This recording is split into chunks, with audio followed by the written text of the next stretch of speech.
Ahojte všetci, pripravil som si dnes pre vás ďalšie video. V predošlom videu sme riešili Artemis 2, čo bola vlastne pilotovaná verzia alebo misia Artemis. Zároveň táto jednotka je nepilotovaná verzia, to znamená, že bola diaľkovo riadená a trvala dokonca až 25 dní. Je tam veľa odlišností ohľadom dvojky a samozrejme zistíme aj možno nejaké odlišnosti od misií Apollo, ktoré boli už pred 50 rokmi, ale aj v tomto videu sa názorne ukáže, kde boli tie rozdiely a na akom princípe fungovali misie Apollo a na akom princípe fungujú misie Artemis. Táto misia štartovala 16. novembra 2022 a skončila alebo pristála 11. decembra 2022. Takže celkovo trvanie tejto misie, ako som spomínal, bolo 25 dní. Tak poďme sa na to pozrieť spoločne a dúfam, že toto video sa vám bude páčiť. Takisto aj pridám do popisku link na originál video a poďme sa na to pozrieť. Toto je misia Artemis 1, ktorá opúšťa Zem a smeruje k Mesiacu. Táto kozmická loď opustila Zem rovnakým spôsobom, akým odlietajú všetky kozmické lode. Ale sledujte, čo sa stane, keď sa priblíži k Mesiacu. Kapsula Orion je vyslaná na bláznivú dráhu, predbieha Mesiac, potom zaostáva a nakoniec je vrhnutá späť na Zem. Ešte šialenejšie je, že táto cesta trvala 26 dní. Porovnajte to s cestou Apollo 8, ktorá trvala len 6 dní a nasledovala oveľa jednoduchšiu trasu. Prečo teda Artemis neurobil jednoducho toto? Dostať sa na Mesiac nie je vôbec jednoduchá úloha. Dostať sa tam si vyžaduje obrovské množstvo energie. V skutočnosti je na pristátie na Mesiaci potrebné viac energie ako na pristátie na Marse, aj keď je Mesiac 500 krát bližšie. Cieľom misie Artemis 1 bolo poslať kapsulu Orion okolo Mesiaca a otestovať všetky jej systémy. Cieľom misií Apollo bolo dopraviť ľudí na Mesiac a vrátiť ich späť na Zem. To si vyžaduje oveľa viac energie, čo robí raketu Saturn V ešte pôsobivejšou. Ale SLS je v skutočnosti výkonnejšia ako Saturn V. Prečo teda Artemis I musel ísť na Mesiac takou zvláštnou trasou? V tomto videu sa pozrieme na neuveriteľnú fyziku, ktorá stojí za tým, ako sa Artemis P dostal na svoju nezvyčajnú obežnú dráhu okolo Mesiaca. Tiež vyhlásime víťaza predchádzajúcej súťaže, takže určite zostaňte až do konca videa. Pri plánovaní trasy na Mesiac je všetko o delta V, čo je v podstate to, o koľko musí kozmická loď zmeniť svoju rýchlosť, aby dokončila svoju cestu. Delta V potrebná pre konkrétnu trasu je rovnaká pre každú raketu. Dve úplne odlišné rakety, ktoré letia po rovnakej trase, budú potrebovať rovnaké množstvo delta V, ale skutočne záleží na tom, koľko energie musíte vložiť, aby ste túto delta V dosiahli.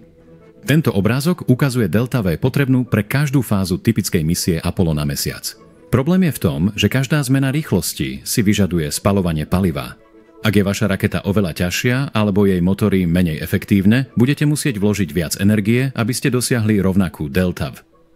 Napriek tomu, že SLS je výkonnejšia ako Saturn V, delta V dramaticky klesá, keď porovnáme veliteľské moduly.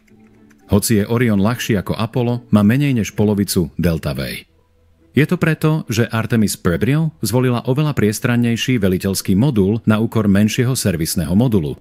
Apollo urobilo opak a použilo menší veliteľský modul s oveľa schopnejším servisným modulom, s väčším ťahom a kapacitou pohonných látok. Toto malo obrovský vplyv na delta V, ale taký malý a ľahký veliteľský modul znamenal, že životné podporné systémy mohli posádku udržať nažive len celkovo 14 dní. Kvôli tomu nemali misie Apollo inú možnosť ako zvoliť najrýchlejšiu trasu na Mesiac. To zahŕňalo vykonanie dlhého zážihu hneď po príchode k Mesiacu, aby sa spomalili a dostali na jeho obežnú dráhu.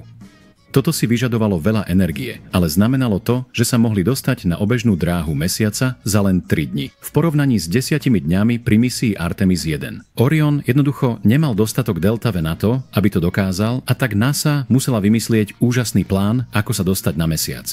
NASA sa zamerala na vzdialenú retrográdnu obežnú dráhu, ktorá až do tohto roka nikdy nebola okolo Mesiaca použitá.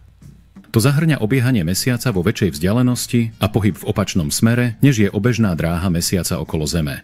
Na tejto dráhe strávi kozmická loď rovnaký čas v Lagrangeových bodoch 1 a 2, čo pomáha udržiavať obežnú dráhu vyváženú.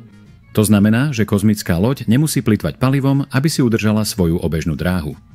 Aby sa kozmická loď dostala na túto obežnú dráhu, mohla by sa tu stretnúť s Mesiacom a vykonať zážeh, aby sa spomalila a dokončila obežnú dráhu.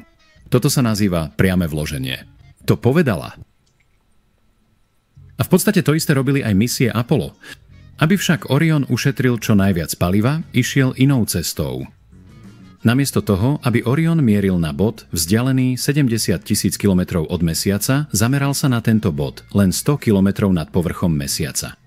Odtiaľto Orion využil gravitačnú asistenciu na spomalenie.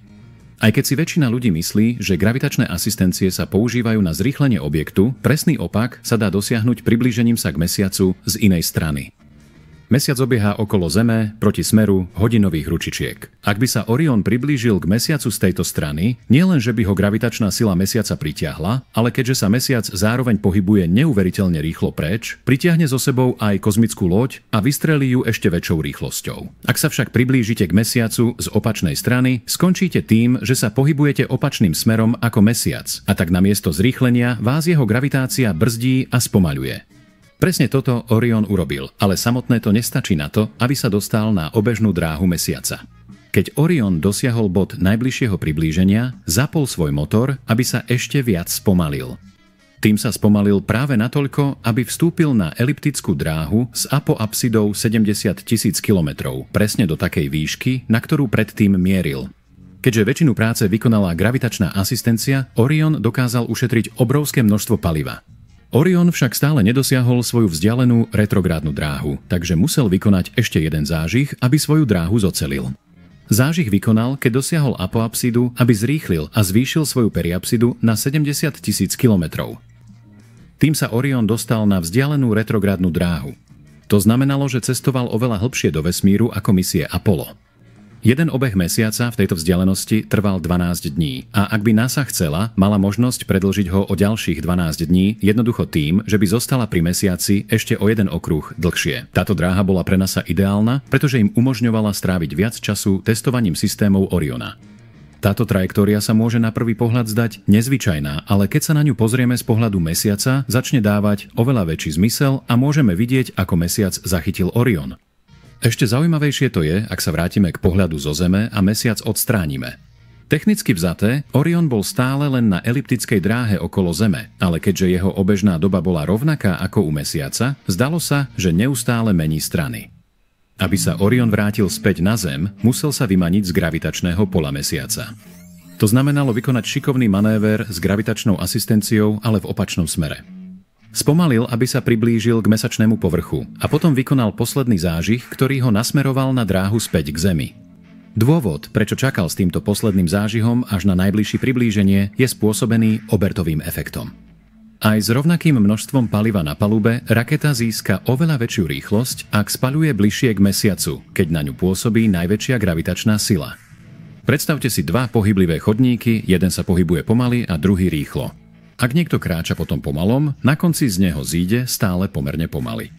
Ak niekto kráča po tom rýchlom, na konci z neho zíde s výrazne vyššou rýchlosťou.